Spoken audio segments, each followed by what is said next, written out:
commencer, je ne vais pas être galant, mais je vais commencer par l'actualité. Philippe Pelletier, dans les grandes lignes, puisque nous avons un peu moins d'un quart d'heure, que contient votre rapport sur le recyclage urbain ?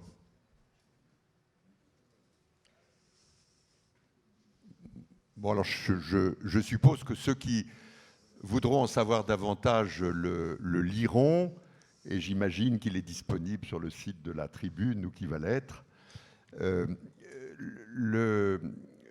La question qui nous était posée juste avant l'été par la ministre du Logement, c'était comment est-ce qu'on fait pour amplifier et accélérer la rénovation écologique des bâtiments en tissu urbain. Et cette question était posée parce que on savait qu'il allait y avoir les financements qui allaient permettre un changement de braquet. Donc un travail très rapide, 3 mois, qui nous conduit à énoncer 43 propositions, et je les résume en 3 idées. La première idée, elle s'adresse aux élus locaux. Et elle s'adresse à eux parce qu'ils sont pour moi la clé du succès possible de cette grande action de rénovation écologique des bâtiments et donc de renouveau urbain. Et je leur dis quelque chose d'assez simple, élargissez la maille d'intervention. Il faut qu'on arrête de raisonner au logement, de raisonner à l'immeuble en copropriété, mais qu'on raisonne îlot, quartier, centre-ville, etc. Élargissez la maille. Un exemple, il y a un outil que les maires connaissent, qui est l'OPA, l'opération programmée d'amélioration de l'habitat. Cet outil, il a un peu perdu de sa vigueur, il faut le relancer. La possibilité de dire pendant un temps donné, sur un périmètre précis, je vais mettre un accompagnement qui permettra aux propriétaires de décider de passer à l'acte, c'est quelque chose de très efficace. On sait que la première année du dispositif, peu de gens s'engagent, d'autres attendent de voir si ça marche, et quand ils voient que ça marche, ils s'engagent, et il faut prolonger généralement la durée de l'OPA parce que la file d'attente est là. Concrètement, comment peut-on les accompagner ? Donc, on peut accompagner les élus locaux en leur faisant connaître cette trousse à outils très abondante, très diverse qui existe pour favoriser ces actions collectives. Il y a plein de choses, il n'y a pas besoin de réinventer la roue, quelques ajustements qu'on propose, mais il existe beaucoup de modes de mobilisation collective, j'en ai évoqué un. La deuxième proposition, elle s'adresse à l'État. Et elle consiste à lui dire il vous appartient de doper l'action, pas seulement en mettant des financements, mais aussi en réglant des absurdités fiscales et en levant des freins qui sont des empêchements de faire. Alors, on en a listé quelques-unes. Je donne 2 exemples sur le plan fiscal.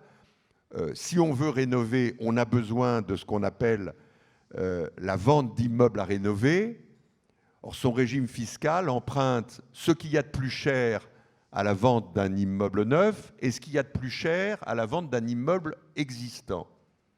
Et donc cet outil, il est tombé des bras, avec raison, de tous ceux qui voulaient le manier parce qu'il est trop cher. Même chose sur la surélévation d'un immeuble existant, le régime fiscal n'est pas fréquentable. On va poser justement donc, la question. On dit, il y a des ajustements, ils ne sont pas très compliqués, le PLF 2021 est là pour ça, allez-y. Et puis le troisième et dernier message, il s'adresse aux acteurs et on leur dit d'accroître leur efficacité, parce qu'on a vraiment besoin d'eux, de 2 façons. La première façon, pour ceux qui sont déjà à l'action, c'est-à-dire principalement les artisans du bâtiment qui sont sur le sujet de la rénovation, on dit il faut favoriser le groupement d'artisans. Pour le moment, il est très, très compliqué et très limité, le groupement temporaire d'artisans. Si on veut qu'ils accèdent aux nouveaux marchés que les élus vont mettre en place, il faut leur permettre de se grouper.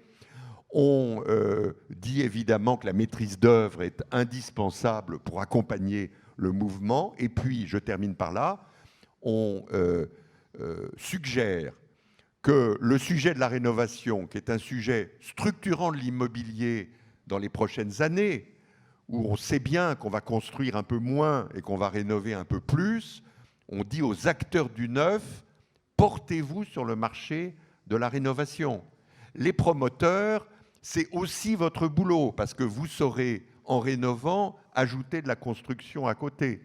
Les foncières, c'est votre boulot. Investissez sur les immeubles à rénover, quitte à changer leur usage. Et puis, des travailleurs qui vont être en peine de boulot, comme dans les secteurs de l'aéronautique et de l'automobile, où ils ont appris le geste juste, le geste rigoureux, peut-être qu'il faut leur proposer un parcours intelligent du côté du bâtiment. Bref, nous disons, si on veut que le plan de relance développe tous ses effets, il y a une mobilisation des maires, un ajustement des règles et à doper la force de travail en essayant de la renouveler. Ça va donner du boulot aux architectes aussi. Ça va donner du boulot aux architectes, mais ça va donner du travail à toute l'économie, ça va relancer l'économie, ça c'est évident. Tout d'abord, je voulais féliciter Philippe Pelletier et le RIX pour ce travail, parce que ce qu'on met en valeur, ce sont des choses qu'on porte depuis très longtemps, sur le diagnostic avant, sur le fait de changer d'échelle, absolument, toujours, parce que quand on est à l'îlot, on peut travailler sur d'autres modes de chauffage, d'autres modes d'économie d'énergie.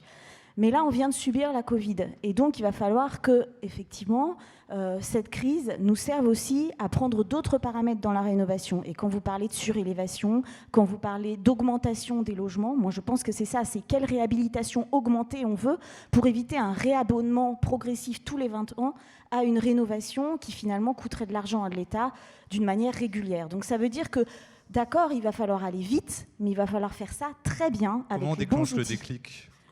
Comment on déclenche ? Alors déjà, on va avoir là quand même des sommes d'argent assez importantes. Il va pas falloir que cet argent soit dépensé sans qu'il y ait finalement une vision un petit peu globale. Alors il y a 3 domaines dans lesquels on met de l'argent. Les équipements publics. Alors là, c'est des marchés d'appel d'offres publics qui ne sont pas les mêmes que les neufs. Donc ça veut dire que vous avez plus de liberté au-dessus de 5 millions d'euros, notamment pour faire appel à une maîtrise d'œuvre complète. Donc là, il va falloir choisir avec des critères extrêmement précis. Et là, je pense que le gouvernement pourrait donner déjà, à travers son AMI, un certain nombre de critères pour pas que ça soit le moins 10 ans qui gagne, mais surtout le mieux 10 ans et celui qui va offrir la meilleure performance avec un meilleur diagnostic. Ça, c'est pour l'équipement public. Pour le logement, on va dire tout ce qui est prime rénov et copropriété. Alors, l'argent qui est mis là va être ouvert à plus de monde. Mais ce qu'on sait surtout, c'est que c'est un argent qui existait déjà avant dans d'autres dispositifs et qui a été mis là. Mais là, il y a une lumière sur cet argent.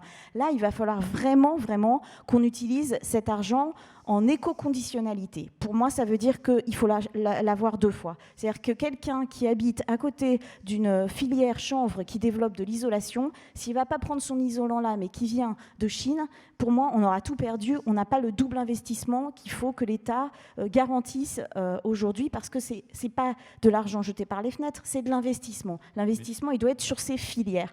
La 3e chose, c'est le logement social. 500 millions, ce n'est pas assez. Il faut absolument que l'ANRU se transforme. On a parlé d'équilibre tout à l'heure. Pour moi, ça ne peut plus être un équilibre entre on vend une partie du foncier et on rénove une autre partie avec l'argent de la vente du foncier. Maintenant, il va falloir équilibrer à une échelle bien plus grande, en coût global et environnemental, et ça passera par cet équilibre où l'écologie prend sa part. On ne peut plus démolir ce qu'on a déjà. Il faut considérer l'existant. Il faut même peut-être se poser la question d'un permis de démolir extrêmement difficile à obtenir. Je pèse mes mots, je sais que c'est un peu dur, parce que la matière première et le gaspillage, c'est fini. Parce que la région Île-de-France, c'est 75% de déchets dans le BTP et l'infrastructure. On ne peut plus. On a les moyens, avec notre matière grise, de dépenser moins de matières premières. Faisons-le. Pourtant, le parc HLM est le premier à dire qu'il vaut mieux démolir plutôt que de garder des bâtiments vétustes, pas adaptés. Et ils l'ont annoncé il y a encore, juste avant leur journée à défaut de congrès, qui voulaient préférer démolir plutôt que garder certains bâtiments existants. Non, mais on sait tous que réparer, c'est plus difficile que de prendre du neuf, dans tous les domaines. Donc l'idée de la réparation, c'est quelque chose qu'il faut considérer. Aujourd'hui, considérons ce qu'on a déjà. C'est ça, donnons-lui de la valeur. Et surtout, peut-être que si on avait donné plus de valeur aux terres agricoles, notamment en termes de foncier, quand elles étaient du foncier agricole, on ne se poserait pas la question de devoir considérer ce qu'on a déjà. Donc aujourd'hui, ayons cette considération-là. Et même, j'appelle aussi tous mes confrères à travailler là-dessus. On est globalement, je prône pour une culture commune des acteurs de l'habitat, un espèce de plan de formation globalisé qui nous mette tous au niveau sur la réhabilitation et sur l'écologie. Et effectivement, il va falloir peut-être intégrer le paramètre économique, parce que le modèle économique actuel, notamment, et M. Pelletier l'a dit, pour la promotion immobilière, n'est pas forcément évident dans le milieu de la réhabilitation. On pourra poser la question à la présidente tout à l'heure. Mais pour nous, c'est un énorme volet.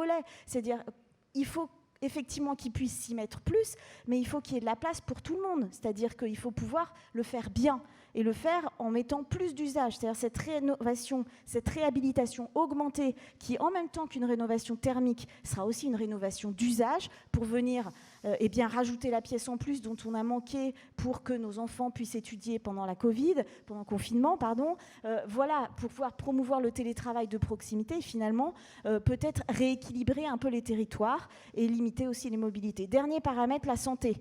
Aujourd'hui, on va rénover. Avec quoi on rénove ? Faisons attention, on sait aujourd'hui qu'en Île-de-France, à l'intérieur des logements, on est parfois plus pollué qu'à l'extérieur des logements. Et ce paramètre santé, il n'est pas assez pris en compte. Et c'est extrêmement important. Les élus locaux doivent le savoir. Les composants organiques volatiles, c'est important. Les matériaux biosourcés peuvent permettre de limiter ça, par exemple. Nous avons déjà fini. C'était rapide. Je vous remercie.